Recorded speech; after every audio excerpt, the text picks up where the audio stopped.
querés escuchar. Comenzamos el día con los titulares, con la buena música, con la comunicación y todas las voces que te acompañan cada mañana. Radio Boom Show. Nuestro próximo programa.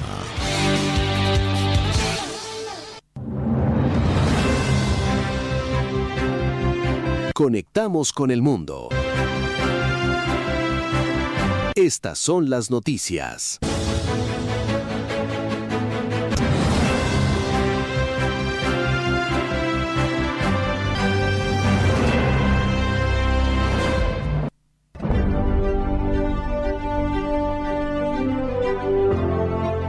El miércoles 26 de agosto, estos son nuestros titulares. Canadá contraataca. Ottawa impondrá aranceles de reciprocidad por unos 20 mil millones de dólares a las importaciones estadounidenses.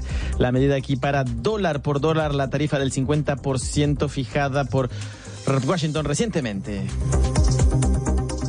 Nueva ofensiva migratoria de la Casa Blanca. Revocará las visas de negocios y turismo a los extranjeros que solicitaron asilo en su territorio. Según medios locales, Washington habría cancelado hasta 200.000 visados en el marco de su política migratoria, una cifra récord.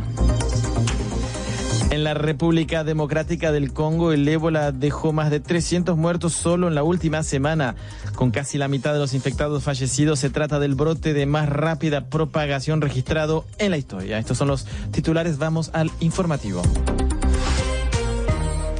Lo escuchaban recién, Canadá lanzó un contraataque el martes a Estados Unidos con aranceles de retribución sobre bienes estadounidenses por un valor aproximado de 20 mil millones de dólares, en un momento en que la guerra comercial entre los dos vecinos se intensifica drásticamente. Escuchamos al ministro de Finanzas canadiense, François-Philippe Champagne. Canada must respond, and today we are in a proportionate. Canadá debe responder y hoy lo hacemos de manera proporcional, focalizada y estratégica.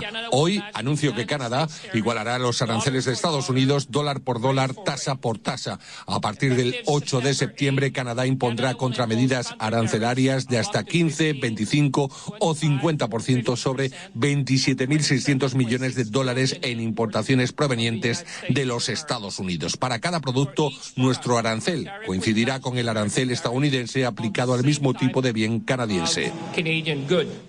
La respuesta de Canadá llega tras la decisión de la Casa Blanca de imponer aranceles del 50% a productos canadienses este fin de semana, luego del fracaso de las negociaciones en las que Ottawa acusa a Washington de intentar subordinar su economía.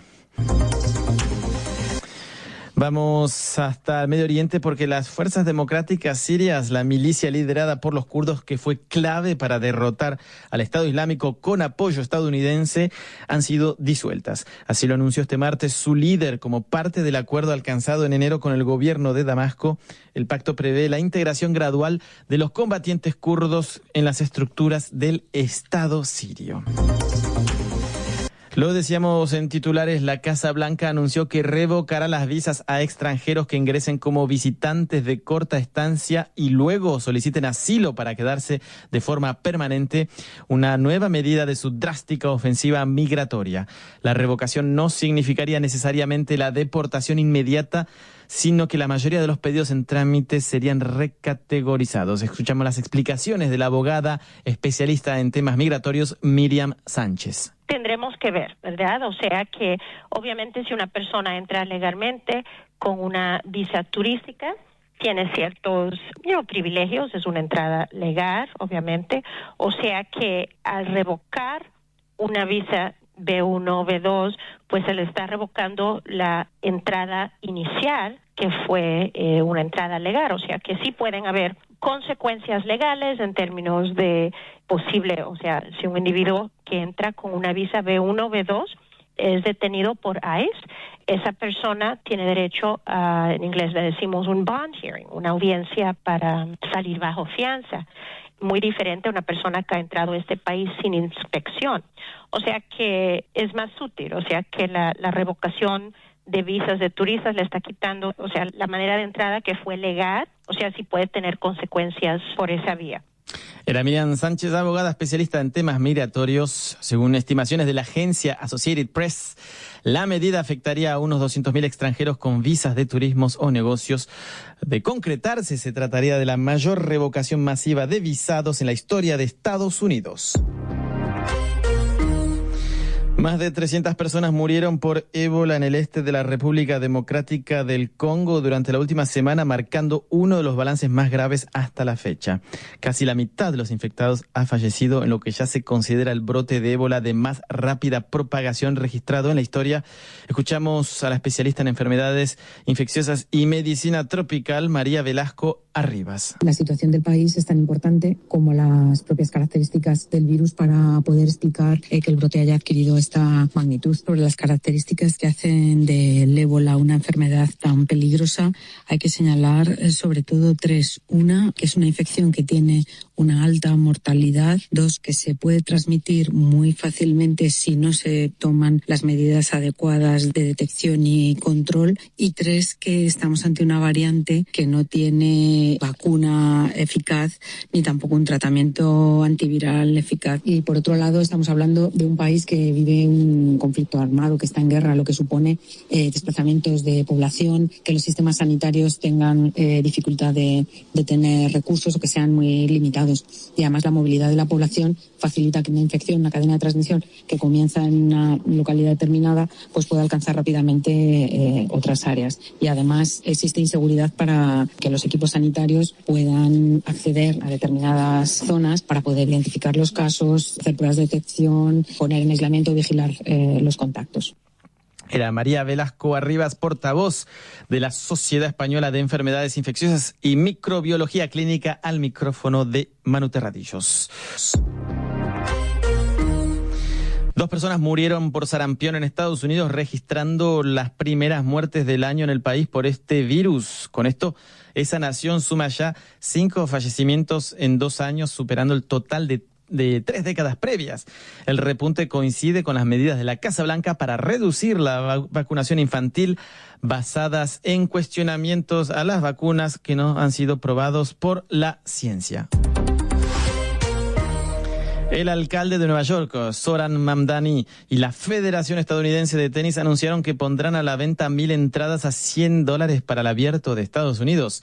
Las entradas serán exclusivas para residentes de la ciudad, con un límite de 2 por persona, frente a un precio promedio actual de $288. El alcalde destaca que si los mejores tenistas del mundo compiten allí, los neoyorquinos deben tener la oportunidad de verlos jugar. Saltamos a Cuba, país que condenó este martes la prolongación del bloqueo económico y comercial que Estados Unidos mantiene sobre la isla desde hace ya casi 70 años. Aunque la medida era previsible, llega en un momento crítico tras el embargo petrolero aplicado por Washington en enero, crisis que ha provocado continuos apagones y un fuerte desplome del turismo, una de las principales fuentes de ingresos del país. En el Caribe nos quedamos porque 15 días después del terremoto, miles de familias siguen sin poder regresar a sus viviendas en varias ciudades de Colombia. Mientras comienzan a llegar las ayudas económicas anunciadas por el gobierno, en Cali algunos damnificados continúan durmiendo en carpas frente a los edificios que tuvieron que evacuar. Informa nuestra corresponsal en esa ciudad, Carmen Andrea Rengifo. La reconstrucción apenas comienza y para muchos damnificados la primera incertidumbre sigue siendo cuándo podrán volver a sus casas. En Cali, los habitantes del edificio Los Cerezos permanecen fuera mientras esperan una evaluación oficial de la estructura. Jaime Sánchez es propietario y uno de los afectados. Sí, pido encarecidamente al señor alcalde que se apropie, que venga y visite el edificio, porque pues no está en el suelo, pero no está inhabitable, todos estamos en la calle, entonces que nos ayuden con algo y esperar a ver si realmente esos subsidios que van a dar van a ser cierto. El gobierno nacional anunció que desde este miércoles entregará cerca de 2.6 millones de pesos por familia, unos 740 euros en 3 pagos mensuales para quienes perdieron su vivienda o no pueden habitarla. Alex Méndez es propietario y administrador del edificio Los Cerezos. Pero todavía estamos esperando la visita del gobierno de gestión de riesgo para la revisión del edificio. Entramos aquí, estamos turnándonos aquí la dormida en las carpas frente a nuestro edificio. Los gobiernos locales están obligados a convertir los anuncios en soluciones concretas. A 2 semanas del terremoto, cientos de familias esperan todavía ser censadas y que las autoridades definan qué edificios pueden recuperarse, cuáles deberán ser evacuados definitivamente y cómo serán reubicados quienes lo perdieron todo. Desde Cali, Colombia, Carmen Andrea Rengifo. Agregar que en la vecina Venezuela, el Aeropuerto Internacional de Caracas reabrirá el próximo 1 de septiembre tras los daños por los terremotos también en ese país. En medio también de la peor ola de violencia en una década, el gobierno de Colombia anunció que presentará una reforma al Congreso para clasificar como terroristas a guerrillas, narcotraficantes y otros grupos ilegales. La medida marca un giro radical frente a las políticas de paz del gobierno anterior. Abelardo de la Espriella asumió la presidencia con la promesa de combatir las organizaciones armadas sin tregua y con el respaldo de Estados Unidos. Vamos a Perú, donde el expresidente Ollanta Humala anunció que demandará al Estado tras la anulación de su condena por lavado de dinero en 2025. La Corte Suprema había confirmado su responsabilidad por recibir fondos no declarados de Venezuela y de la constructora Odebrecht para sus campañas, pero el Tribunal Constitucional declaró finalmente nulo el proceso. Escuchamos a Humala. He decidido plantear una demanda al Estado peruano para que se nos pida disculpas, no solamente a mí, sino también a mi esposa Nadine, a los dirigentes del partido y al Partido Nacionalista. Que le devuelvan al Partido Nacionalista la inscripción que se perdió gracias a la criminalización del partido y de sus dirigentes. Y que mi esposa pueda regresar en el lapso más breve al país. Humala fue liberado en julio pasado. El máximo tribunal peruano aplicó el mismo criterio con el que meses antes había archivado también el caso contra la ahora presidenta Keiko Fujimori, también investigada por el mismo delito que Humala y por quien la Fiscalía había pedido 35 años de prisión.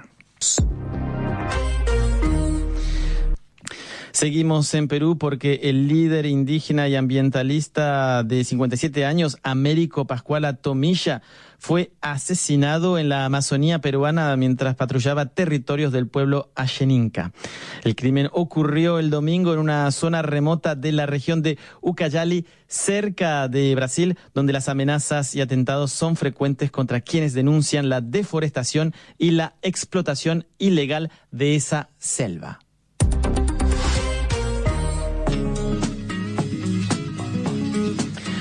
Murió a los 80 años Dolly Parton, la leyenda de la música country estadounidense. Dolly Parton, criada en la pobreza en Nashville, en Tennessee.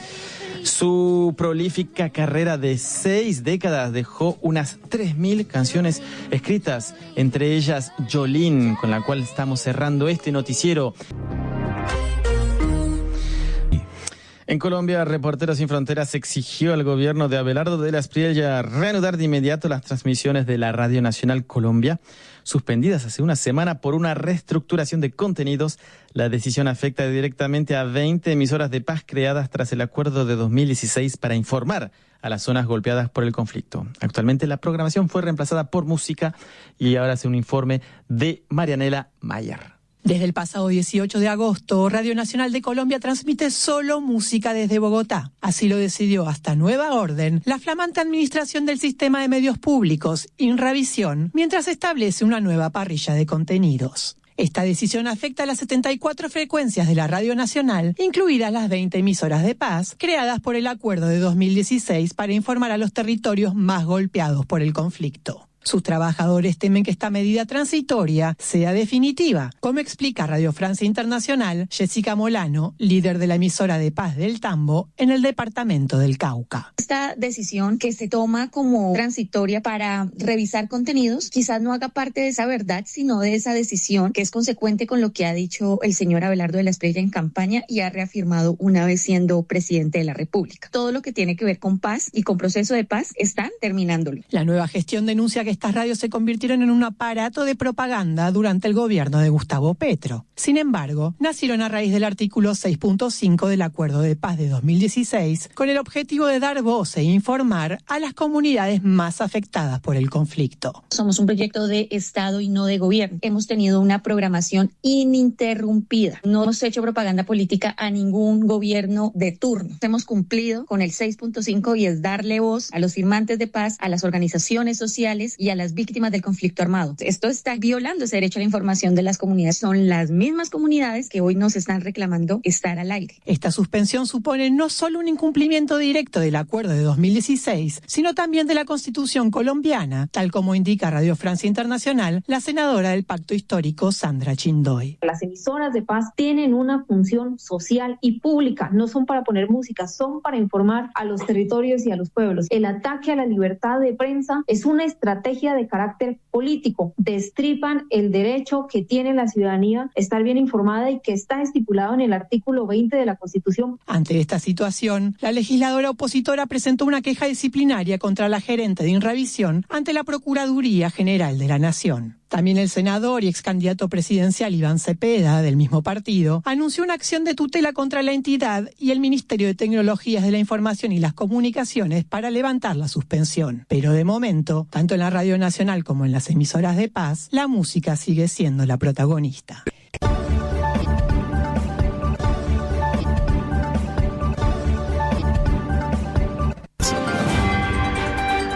Llegamos al final. Tengan un estupendo día y lo invitamos para el próximo noticiero RBS.